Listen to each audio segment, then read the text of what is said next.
Dari kecil saya udah tahu secara jasmani saya adalah laki-laki. Oke. Tapi secara kejiwaan saya tuh suka main boneka, suka masak. Apa yang ada di dalam tubuh saya laki-laki harus menjadi wanita. Satu-satunya harus operasi. Saya sekolah itu sampai kelas 4 SD. Karena waktu di sekolah saya tuh udah sering dibully. Kan jalan saya kan udah beda, udah kayak perempuan. Jadi saya itu udah sering diolok-olok. Saya dibawa ke dokter hormon, disuntik hormon laki-laki. Jadi setiap minum obat itu saya harus di depan papa saya. Di situ saya dicampukin dengan bunga sedep malam, 10 tangkai. Punggung saya tuh dicampukin nama itu, katanya saya kemasukan setan. Dan waktu sekitar usia 13-14 tahun saya juga pernah disodomi, kena HIV, ya kan. Jadi dia tiap bulan tuh harus suntik. Yes, betul. Saya orangnya tuh gampang nemenin orang. Lu mau kemana gue temenin.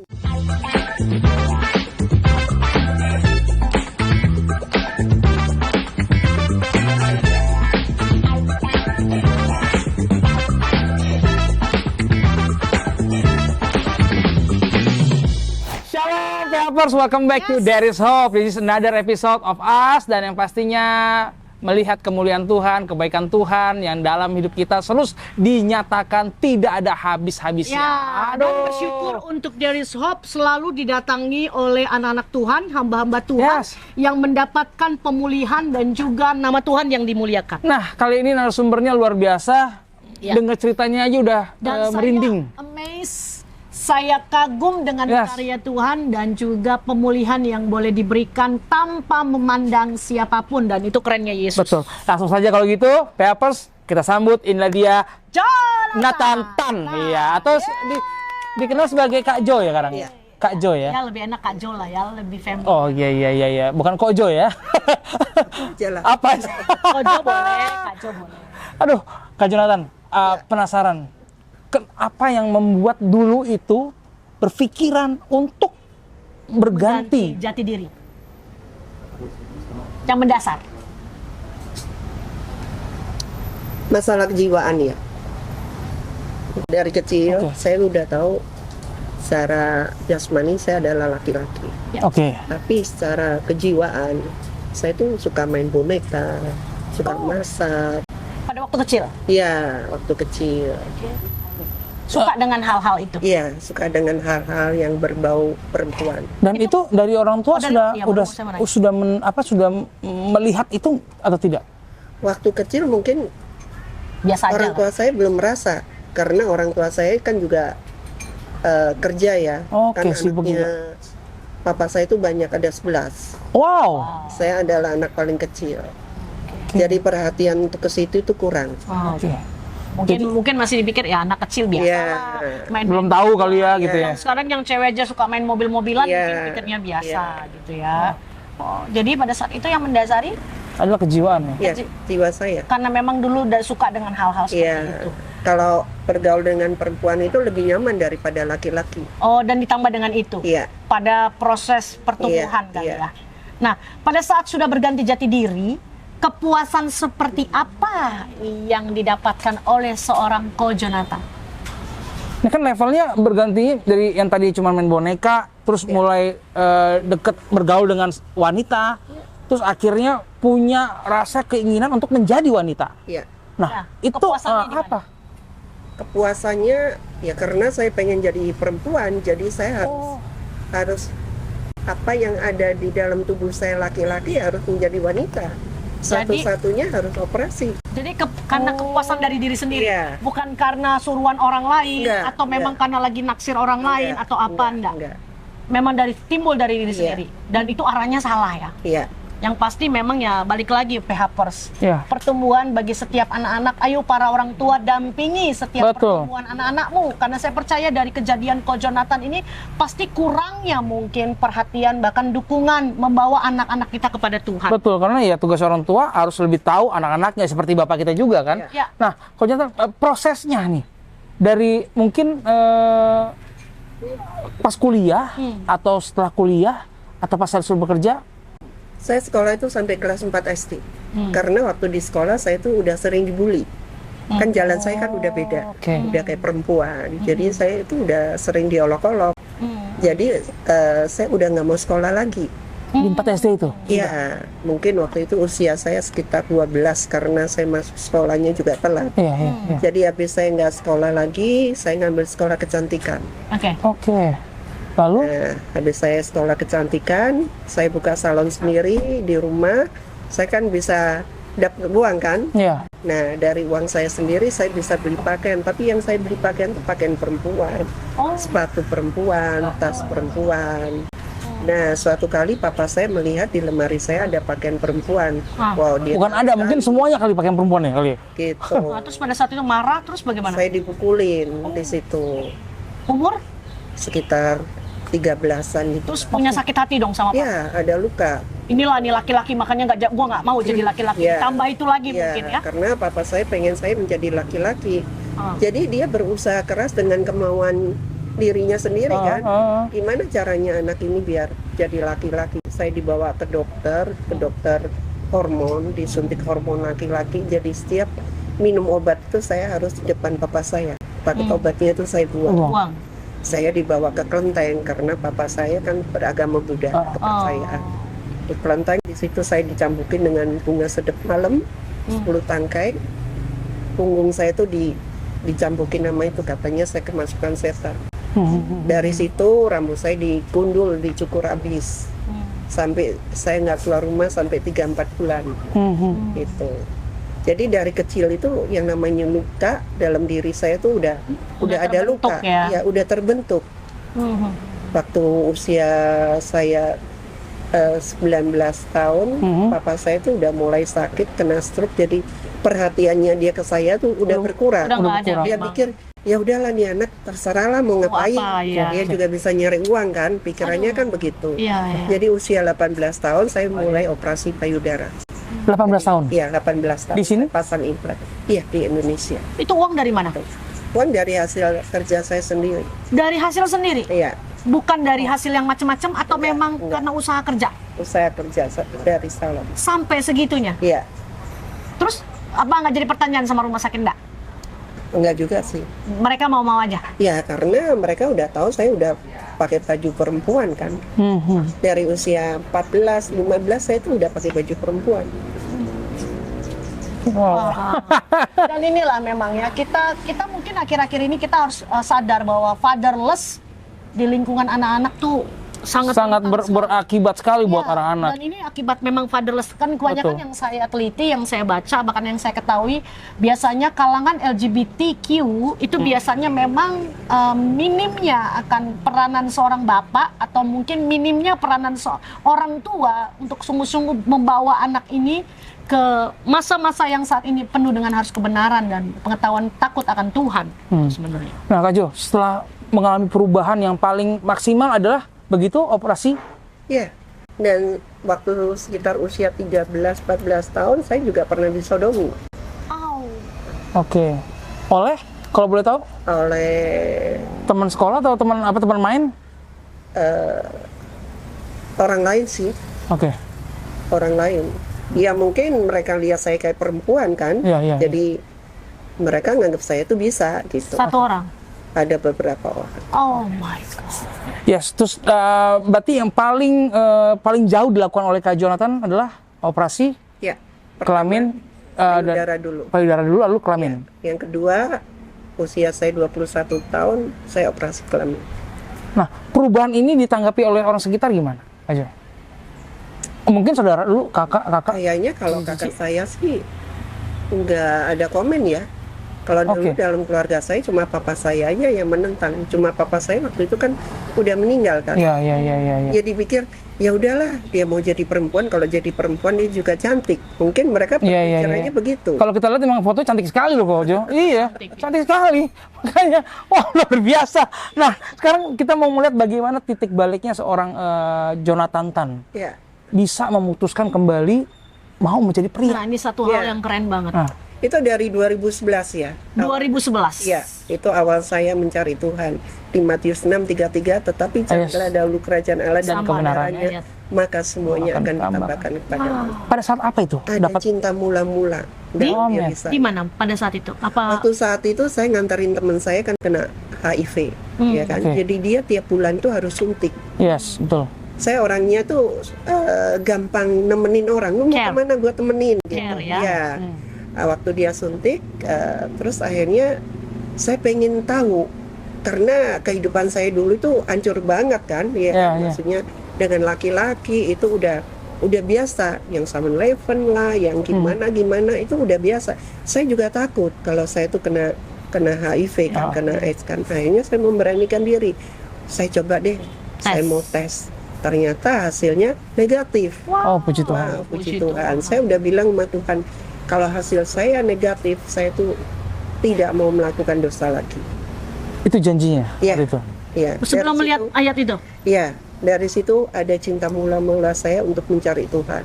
Amin. Karena kehidupan saya itu udah yang namanya lintas Udah capek, agama ya? itu udah masuk Islam lah, Iya. ya kan, udah Pasti secara dengan ini usia udah capek ya. udah sekian, mau ngapain sih hidup berapa tahun lagi, saya nggak pernah tahu Oke. kan. Ya.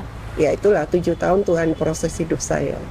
Sampai 2016 saya udah pelayanan di tempatnya Pak Gilbert di klub sebagai pendoa syafaat. Oke. Nah, di tahun 2017 saya menemukan ayat Yakobus 5:16, hendaklah kamu saling mengaku dosamu dan saling mendoakan. Yes. Doa orang yang benar besar Kuasanya. kuasanya. Saya mikir saya itu udah 7 tahun tidak melakukan dosa, tapi ayat ini benar-benar Ngena, ya. saya belum menjadi orang yang benar. Karena apa? Saya masih pakai identitas palsu.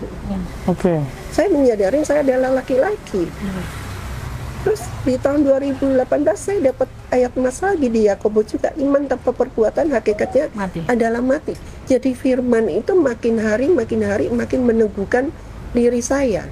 Jadi Tuhan bicara secara Iya, langsung iya. dengan Koko bahwa ini loh yang Tuhan mau arahkan supaya Koko lakukan. Ya, Dan itu keren banget. ya. Powerful. Karena saya mau melakukan firman. Firman itu Ya. emang susah, ya kan? Betul. Untuk mengampunin orang itu susah. Susah. Banyak orang itu yang menyakitin saya itu banyak. Sampai saya terluka, sampai sempat bunuh diri 2 kali. Hampir mau bunuh diri. Udah pernah bunuh diri waktu saya usia 16 tahun sama usia Pakai apa? 20. Yang pertama itu 116. pakai bedak Doris.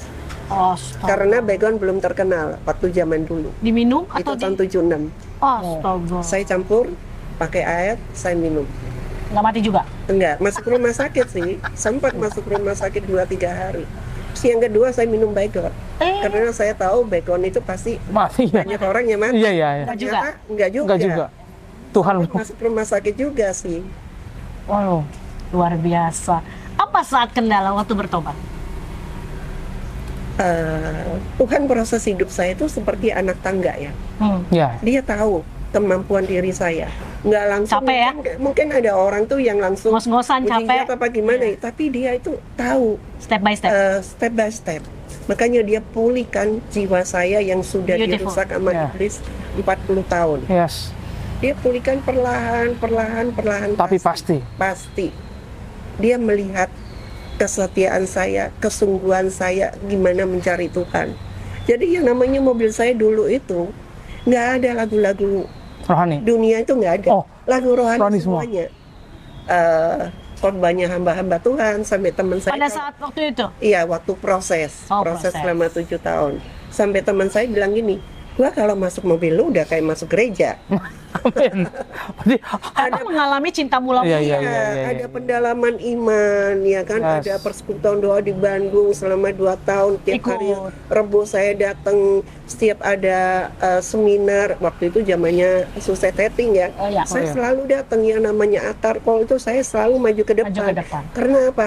Saya pengen dipulihkan Tuhan. Terus mencari Tapi hadirat yang namanya Tuhan. dipulihkan Tuhan tuh nggak ada yang langsung jadi. Iya. Kayak kita Betul. makan cabai, Iya, iya. ada prosesnya. Padahal di dalam proses itu juga kita mengalami hadirat Iya, Tuhan. Karena kita iya. dikuatkan. Betul, Ya, betul. makin hari Yes. yang namanya dosa itu makin rontok dengan sendirinya karena sudah tidak melakukan dosa lagi. wow. Tanggapan orang sekitar begitu tahu kok Jonathan ini bertobat? Iya, setelah mereka melihat perubahan saya, Oke. dengan Ada saya buahnya ganti. yang pasti ya? Iya, melihat saya udah berpakaian laki-laki, rambut saya udah digunting pendek, ya kan. Nah itu kan mereka yang melihat. Iya. Ya kadang mereka juga mikirnya, oh lu tuh tadinya laki. Karena waktu saya ketemu dengan Pak Gilbert, sempat waktu itu didoain sama Pak Gilbert kan, dia bilang, Jonathan, kamu tidak gampang untuk melalui kehidupan kamu yang sekarang. Nanti ada orang yang dekat sama kamu, tiba-tiba dia akan menjauh. Tapi puji Tuhan, orang yang menjauh itu berarti dia yang tidak mengenal kebenaran. Yes. Tapi Tuhan kirim orang-orang yang benar. Saya banyak kenal dengan hamba-hamba Disaring Tuhan. sendiri ya? Wow, itu dahsyat banget. Keren banget. Karena memang ya kita nggak bisa jauhkan persekutuan orang-orang Benar, lain. benar, Itu benar. yang menguatkan kita, itu yang menopang mendoakan Iya, kita kan iya. begitu. Nah, PHPers kita belajar bahwa dari seorang kesaksian Ko Jonathan 40 tahun mengeraskan hati, jatuh dan bangun, bahkan terprosok, terpuruk ya. Jauh, dalam. Kita harus sadar saat ini, mungkin di luar sana PHPers nggak sampai 40 tahun, amit-amit jangan sampai lama kayak Ko Jonathan. Kalau sudah Tuhan katakan, nah berbalik, bertobat, Langsung. ayo ikut langsung. Karena kita nggak tahu, seperti yang Betul. Ko Jonathan bilang, dan kita percaya, kita nggak tahu kapan waktunya Tuhan datang. Yes, yes, Ya, yes. ambil itu, karena itu kasih karunia, itu anugerah. Dan kita boleh lihat kesaksian ini luar biasa. Nah, Ko Jonathan, mungkin bisa bagaimana sih kalau pada saat proses Ko Jonathan bertemu dengan Tuhan Yesus, apakah memang secara spesifik pada saat itu Roh Kudus bicara, atau memang dari satu kejadian atau gimana? Enggak ada. Apa itu? Jadi kalau Tuhan memulihkan saya itu unik, Seperti? perlahan tapi pasti. Itu 7 tahun Tuhan 7 tahun proses itu ya. itu. Begitu Jadi makin hari saya tuh semakin kuat. pertolongan Tuhan tepat pada waktunya Tepat ya. pada waktunya. Amin. Tidak pada waktunya Tuhan. Terus dengar lagi. Mau tanya, apakah sudah ada pasangan? Saat sekarang belum. Belum, tapi nggak menutup kemungkinan ya. Iya. Kalau Tuhan kasih ya. Amin. Kayaknya kita harus jodohin nih nanti. Mudah-mudahan hamba Tuhan yang takut sama Tuhan bener-bener. Jadi biar bisa searah Nah, sama-sama Iya, pelayanan. Pak Jo, kita penasaran banget nih proses-prosesnya tadi yang dibilang oleh Ko Jonathan tadi 7 tahun, Iya. ya kan? Pelan-pelan tapi pasti perubahan itu dirasakan dan kekuatan itu selalu dirasakan. Nah, kita penasaran biar PHPers juga tahu bahwa proses yang dialami itu apa aja sih? Mulai dari pelayanan kah? Ini, Iya. Langsung Apa pelayanan kah atau apa? di tahun pertama apa, tahun kedua apa, tahun ketiga mungkin bisa secara Spesifik ya, biar- spesifik. Ya, kerinduan saya tuh ya, yang tadi saya bilang ada kerinduan saya untuk mengenal Tuhan lebih dalam lagi. Itu dia, oke. Jadi ibadah lebih konsen lagi. Oke, ya bukan kan? cuman Ada rutinitas ya. Dimanapun, iya, Oh. bukan komunitas saja. Iya. Makanya saya Terlibat sampai di situ. masuk dalam pelayanan, ya kan, Oke. di tempatnya Pak Gilbert sebagai pendoa, Iya. ya kan. Saya memaksakan diri saya harus masuk di tempat yang benar. Yes. Kita Yes. harus memaksakan diri kita. Ya. Kita yang namanya harus bayar harga. Bayar harga. Yang namanya pikul salib itu Yes. harus. Oke, Gitu. oke. Udah lagi yang nggak ada berpikiran maunya saya. Ya, Selfish ya, atau Iya. mungkin jadi center. Kalau diri kita nih harus kayaknya banyak banget yang begitu kan. Iya. Nah sekarang apa yang Ko Jonathan lakukan agar orang menerima perubahan dari Ko Jonathan? kalau saya tidak mengharapkan orang lain menerima saya, Put, ya kan? Yang penting Tuhan Yesus sudah menerima saya. Amin.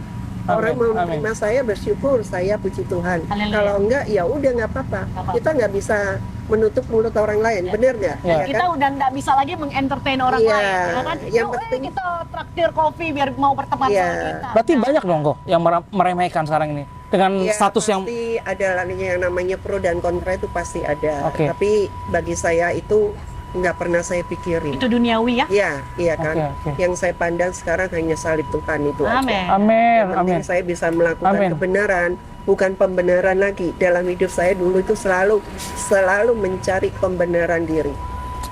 Sekarang Karena udah nggak pembenaran diri itu dari iblis. Yes. Ngasih diri itu juga dari Yes. iblis. Itu. Apa yang dilakukan Ko Jonathan untuk tidak jatuh lagi?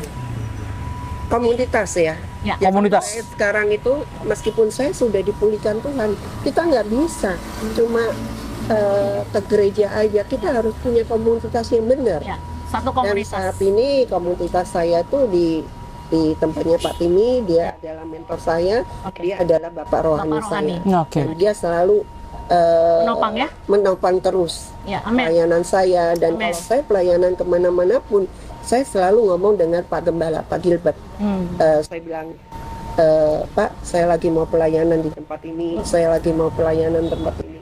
Dia selalu mendukung pelayanan saya. Amin. Jadi saya tidak mau sombong ya, tapi saya tahu dia adalah Bapak rohani saya, dia adalah Bapak gembala saya.